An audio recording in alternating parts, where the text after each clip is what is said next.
নমস্কার, mixed fusion সোমার পাকশালায় আপনাদের সবাইকে স্বাগত। আজকে ব্রকলির একটি রেসিপি আপনাদের সাথে শেয়ার করব। বাড়িতে আমাদের অনেক সময় ব্রকলি এসে গেলে অনেকেই আমরা খুঁজে পাই না যে কিভাবে কোন রেসিপি বানাবো। তো আমি আজকে আপনাদের একটি সিম্পল রেসিপি বানাবো এবং কমন রেসিপি এটা।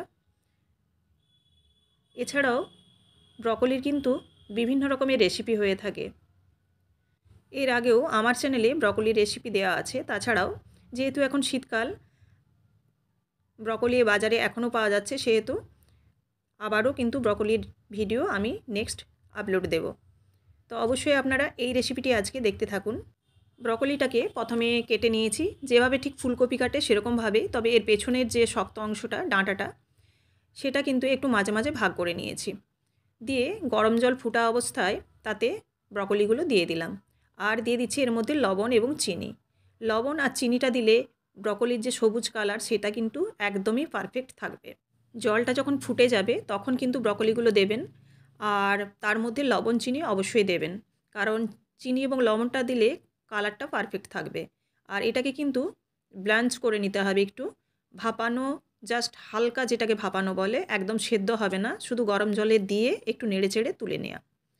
ব্রকলি কিন্তু বেশি সেদ্ধ হয়ে গেলে খেতে একদমই কিন্তু ভালো লাগবে না, সেজন্য আপনারা এখানটা একটু দেখে করবেন যেন ব্রকলিটা খুব বেশি সেদ্ধ না হয়ে যায়। এবার ব্রকলিটার উপর আমি ঠান্ডা জল দিয়ে দেব, যাতে ব্রকলিটার কুকিং প্রসেসটা বন্ধ হয়ে যায় এবং সেদ্ধ বেশি না হয়ে যায়। তো দেখুন, ব্রকলিগুলো আমি রেডি করে নিয়েছি। এবার এদিকে কড়াই দিয়ে দিচ্ছি 1 চামচের মতো সর্ষের তেল। এটা দিয়ে ডুমো করে কেটে রাখা আলুগুলো, সেগুলো ভেজে নেব। আলুগুলোকে লবণ এবং হলুদ একটু দিয়ে হালকা লাল করে ভেজে তুলে রেখে দেব। ব্রকলির বিভিন্ন রকম রেসিপি হয়। এছাড়াও ব্রকলি কিন্তু শরীরের জন্য ভীষণই উপকারী একটা সবজি। আর ব্রকলিতে ফুলকপির মতো এতটা বিষাক্ত বা কীটনাশক ব্যবহার করা হয় না। তো ব্রকলিটা আমাদের শীতকালে কিন্তু শরীরের জন্য প্রচুরই খাওয়া ভালো। তো দেখুন, আলুটা ভেজে লাল করে তুলে নিলাম। এবার এর মধ্যে দিয়ে দিচ্ছি 1 চামচের মতো ঘি। এখানে ঘি কিংবা বাটার দিয়ে ব্রকলিটা একটু ভেজে নেবেন। আমি এখানে ঘিটা দিয়েছি, আপনারা চাইলে বাটারও ব্যবহার করতে পারেন, কারণ ঘি এবং বাটার দিয়ে ব্রকলিটা যদি একটু নেড়ে নেওয়া যায় তাহলে কিন্তু ব্রকলির মধ্যে যে একটা গন্ধ থাকে সেই গন্ধটা থাকে না, একটা সুন্দর বাটার বা ঘিয়ের গন্ধ এসে যায়। তো অবশ্যই আপনারা চেষ্টা করবেন খুব কম করে ঘি বা বাটার দিয়ে নেড়ে চেড়ে নামিয়ে নেওয়া। এটা কিন্তু লাল করে ভাজা হবে না বা বেশিক্ষণ ভাজাও হবে না। তো দেখুন, এরকম নেড়ে চেড়ে হালকা করে নামিয়ে নিতে হবে। এখানে কিন্তু একদমই বেশি ভাজা যাবে না এবং বেশি সেদ্ধও করা যাবে না, কারণ ব্রকলি যদি বেশি সেদ্ধ করা হয় তার কিন্তু টেস্ট পাবেন না। তো এবার এই কড়ার মধ্যে সর্ষের তেল দিয়ে দেবো। বাকি রান্নাটা কিন্তু এবার সর্ষের তেলেই হবে। তেল দেওয়ার পর দিয়ে দিচ্ছি এখানে তেজপাতা একটা ফোড়নে।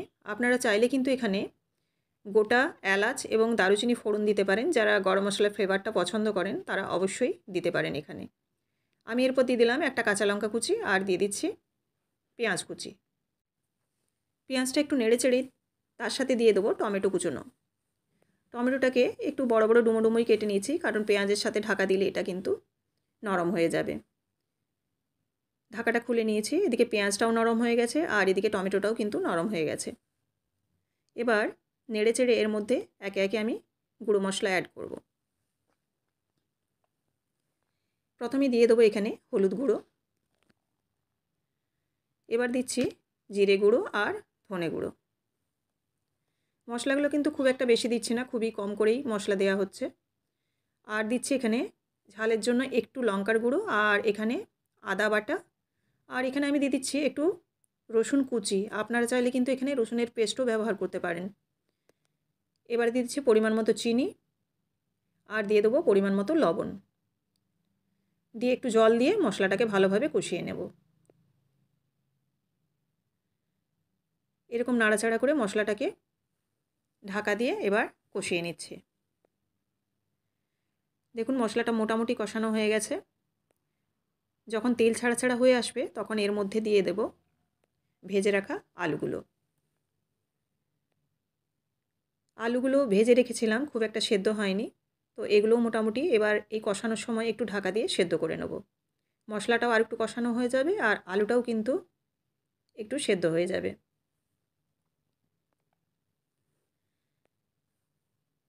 ব্যাস, এবার ঢেলে দিলাম জল। কষানো হয়ে যাওয়ার পর জল ঢেলে দিলাম পরিমাণ মতো। এখানে আমি একটু গ্রেভি গ্রেভি টাইপের রাখবো, সেজন্য এই পরিমাণেই জল দিয়েছি। দিয়ে একটু ঢেকে দিলাম। যখন রান্নাটা একবারে হয়ে আসবে, প্রায় 2 থেকে 3 মিনিট বাকি থাকবে, তখন এর মধ্যে অ্যাড করব ব্রকলি। ব্রকলিটা আগে দিতে যাবেন না, যখন জলটা ফুটে যাবে তখন কিন্তু একদমই দেবেন না।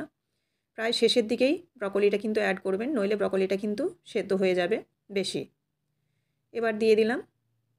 দিয়ে দেওয়ার পর একটু নাড়াচাড়া করে নিচ্ছি, করে নিয়ে গ্যাসের ফ্লেমটা বন্ধ করে দেব। নামাবার আগে একটু দেব ঘি। ঘি দেওয়ার পর ভালোভাবে সব কিছু মিশিয়ে নিচ্ছি। আর যেটুকু গরম আছে এটা কিন্তু ব্রকলিটা বাকি যেটুকু আছে সেটা কিন্তু সেদ্ধ হয়ে যাবে। আমি ঢাকা দিয়ে দিয়েছিলাম।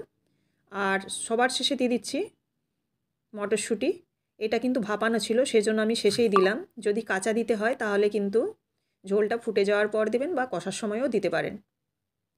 দেখুন রেডি হয়ে গেল আলু ব্রকলির তরকারি। তো অবশ্যই আপনারা এই রেসিপিটি ট্রাই করবেন। আর রেসিপিটি যদি ভালো লেগে থাকে অবশ্যই লাইক, কমেন্ট এবং শেয়ার করবেন। এরকমই বিভিন্ন ধরনের রেসিপি পাওয়ার জন্য অবশ্যই চ্যানেলটিকে সাবস্ক্রাইব করে রাখবেন, যাতে সবার আগে নোটিফিকেশন আপনাদের কাছে পৌঁছে যায়। একদম রেডি হয়ে গেছে আলু ব্রকলির তরকারি। তো এটা কিন্তু দেখুন কতটা দেখতে সুন্দর হয়েছে, খেতেও কিন্তু অপূর্ব হয়। এই রেসিপিটি কিন্তু মাছ এবং মাংসের স্বাদকেও হার মানাবে, এতটাই ভালো খেতে হয়। তো আপনারাও অবশ্যই এই রেসিপিটি একবার হলেও ট্রাই করবেন। আর আমাকে অবশ্যই কমেন্ট করে জানাবেন যে আপনাদের এই রেসিপিটি কেমন লাগলো। আবারও দেখা হচ্ছে নেক্সট রেসিপিতে। সবাই ভালো থাকবেন। ধন্যবাদ।